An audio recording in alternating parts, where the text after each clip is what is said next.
The Raptors fall to the Boston Celtics 121-102. Welcome to Raptors Tonight. I'm Randy Orban, joined by Jack Armstrong, Paul Jones, and Sherman Hamilton. Fellas, what do you want to talk about? Want to talk about what you had for dinner? Not the game. Not the game. This is one of those nights. Yeah. One of those 10 nights. It's too bad it happens in game 80 at a time when the 9-10 game is now set. You want to be going into the playoffs playing well, and this was it was one of those nights, and not a good time to have one of those nights. Yeah, Jonesy, no Brown, Smart, Brogdon. What surprised you about the effort? I just thought the die was cast really early. That like Boston got out, they started to feel good. Tatum was coming back. He had the ball in his hands a lot. He was orchestrating offense. He was getting going, and again, he'd missed a couple of games, and you want to play him in such a way that there's a little bit of doubt there that he's saying, well, okay, I'm rusty. I've been off a bit. So he got going right away, and it just seemed like everybody jumped on that with Boston, and Toronto had nothing for them defensively. Mm-hmm. Jack, what was your impression of the energy level start this game? Disappointing. Obviously you still have an opportunity. Obviously Atlanta ended up losing tonight. You still have an opportunity, being that team playing right around the same time, to at least determine your own fate. Mm-hmm. And it didn't happen. And that was just so disappointing tonight. Just to watch a game tonight where they just didn't play very well. And Boston, to their credit, in spite of having guys out of the lineup, playing with a lot of energy. And I did the game on Wednesday night in Boston, and I thought they played really hard, really intense. And I thought the Raptors did too, and just couldn't make three-point shots the other night. And tonight was a problem in terms of like effort and intensity. Now, shooting was a problem again tonight. And that, there's two levels of it. There's the effort level and the energy level, and there's also a level of like skill. Mm-hmm. And that's a concern that jumps out at me as well, in terms of like a consistent theme from a roster perspective this year, that they just haven't been able to be an efficient, consistent three-point shooting team. Mm-hmm. Sherm, your thoughts?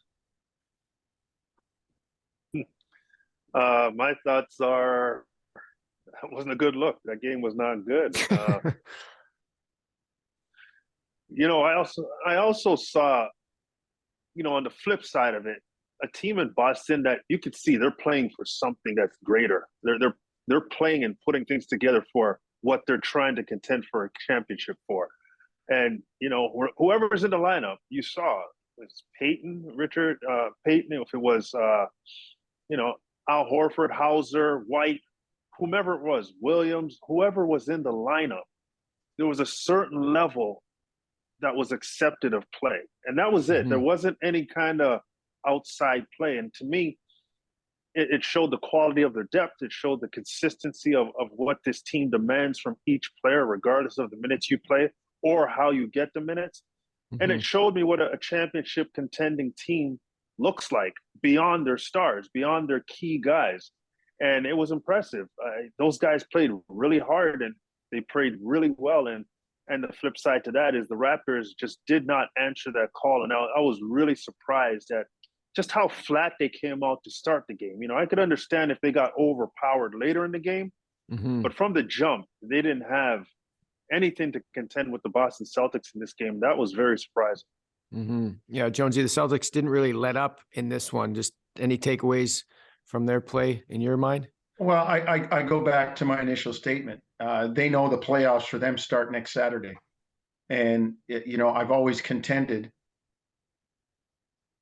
you can take all that regular season stuff and put it in a bag now, because no game, like, if they get Toronto in the 7 hole, or they get or Toronto can't be in the 7 hole now. That game's already set 9-10. But if they get Atlanta or Miami in that 7 spot, you know, as Sherm said, they're focused on a championship. It's not the best team that wins. It's the team that's playing the best that wins. And that's what happens come playoff time. And the regular season, I mean, people laughed at Kawhi Leonard when he said it, you know, as an 82 game warm up, but it doesn't count now. Not like no game in December or January means anything next week.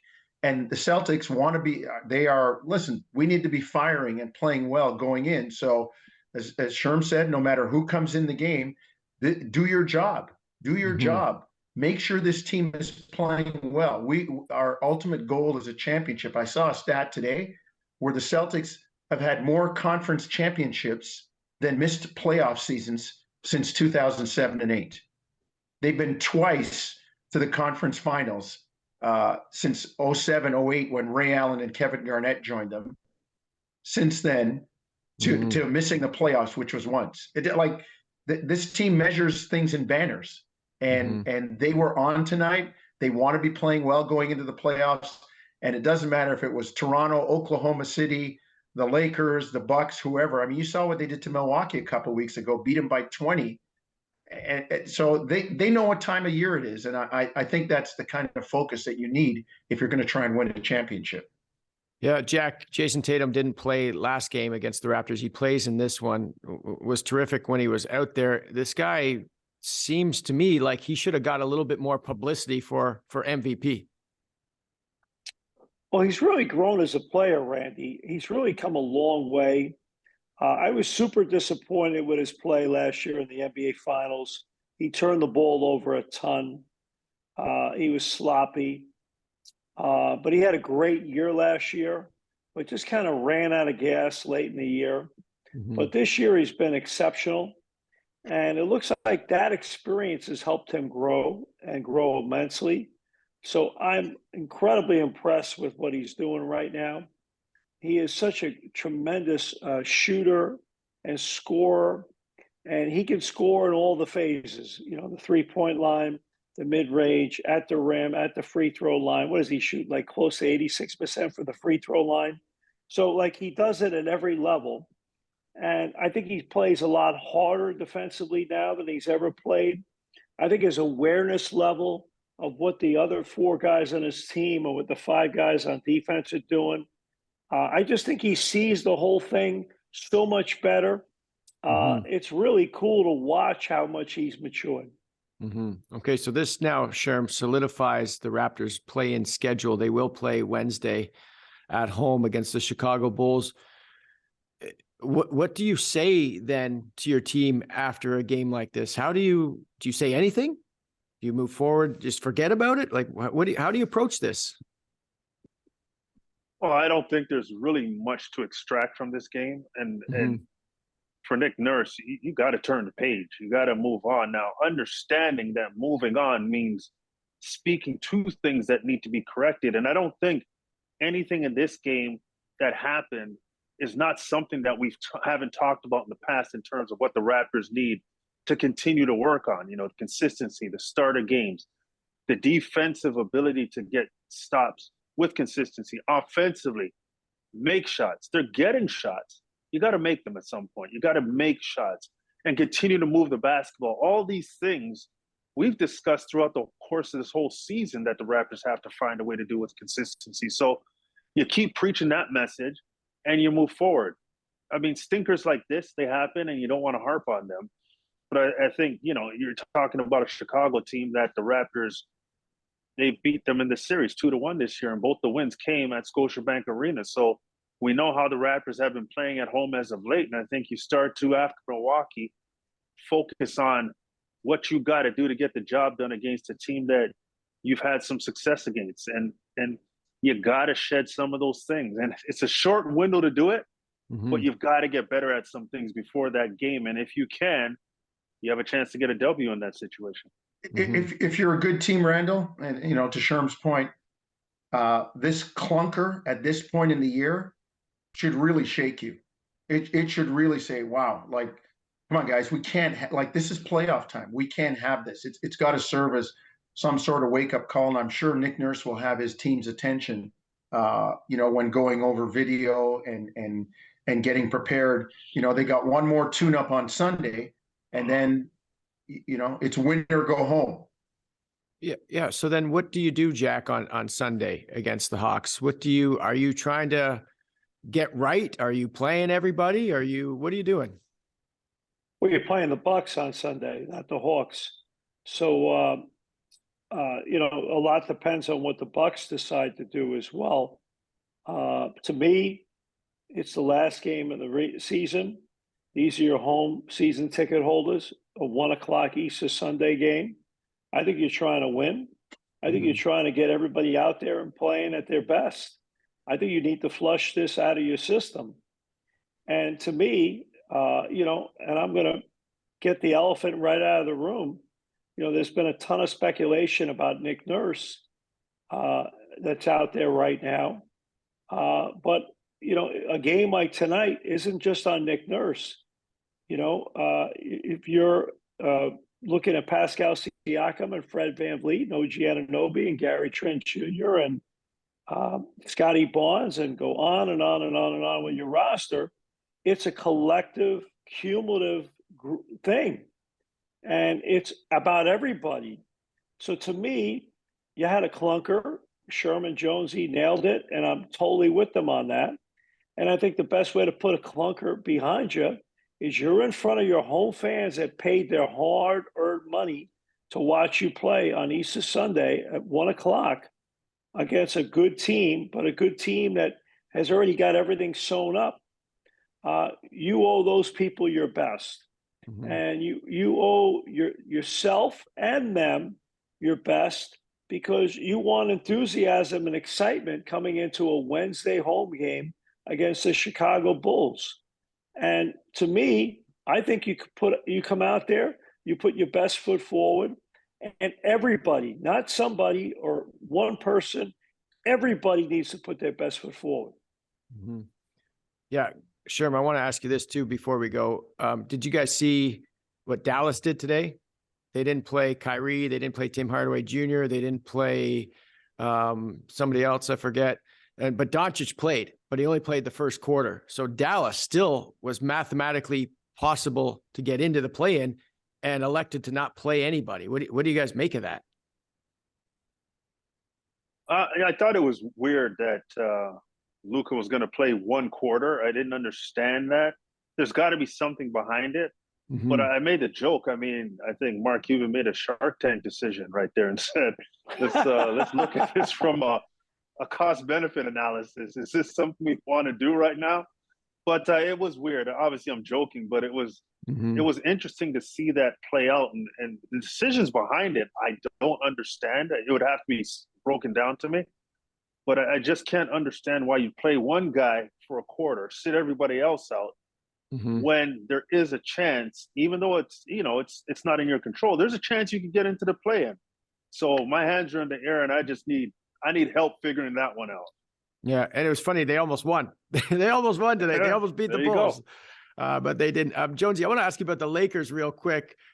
They're playing some of their best basketball. They got a chance to come out of the West. How do you look at them? Look, they have LeBron. They have Anthony Davis. They could be a dangerous team. They really could. I struggle with the fact that, after a slow start, they've been good. But 7-game series are very physical, and they can be a grind.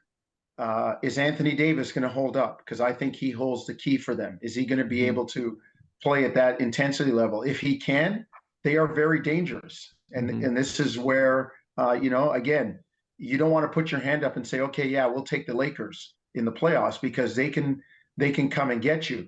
Like I said, the other side of the coin is past performance is sometimes an indicator of the future. And the Lakers have been inconsistent. They've been up and down. Anthony Davis has been in and out of the lineup. So I think you just have to take everything at face value. They're dangerous, but they have to stay healthy and they have to be playing well. Otherwise, there will be questions around them either way. If they're successful, it's like, where has this been all year? If they're not, people will say, well, why aren't they better? And they've been like that all year. Jack, And you if think they win a can championship, everybody will ignore whatever happens. Yeah. Because you're right, Sherman. It doesn't matter now. We're in the playoffs. None of that stuff from back in October or November means anything. Yeah. Jack, you think they can come out of the West? No, because I think Phoenix has a chance if they stay healthy. I think Denver has been the best team in the West overall. Those two teams jump out at me. And look, I'm just not a huge fan of the maturity level in Memphis. But if Steven Adams is able to play in the playoffs, they're super dangerous as well. But I'm not sold on their maturity level and their inability to shoot themselves in the foot. And you know what? Golden State Warriors won a championship last year. And, everyone's telling me, oh, well, they can't win on the road. They can't win on the road. All they got to do is win one road game in a series.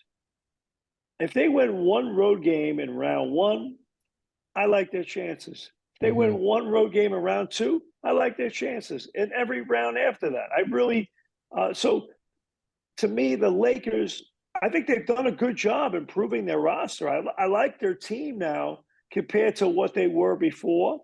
And to Jonesy's point about Anthony Davis, I mean, look, if those guys are all healthy, damn, they're really good.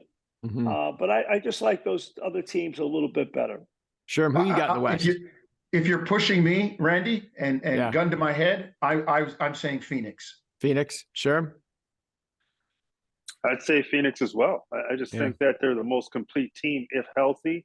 And that dude, Kevin Durant, he is not a difference maker. He's that dude. Difference maker. Yeah, he's that dude. All right, guys, great stuff. Going to stop you there. Next and final home game of the regular season for the Raptors is Sunday at Scotiabank Arena against the Milwaukee Bucks. Tip-off is early. It's 1 p.m. Eastern. Don't forget, after the game, come on by Real Sports. Be a part of the show as we live stream to YouTube. Thank you for watching, as always, and we'll see you next time.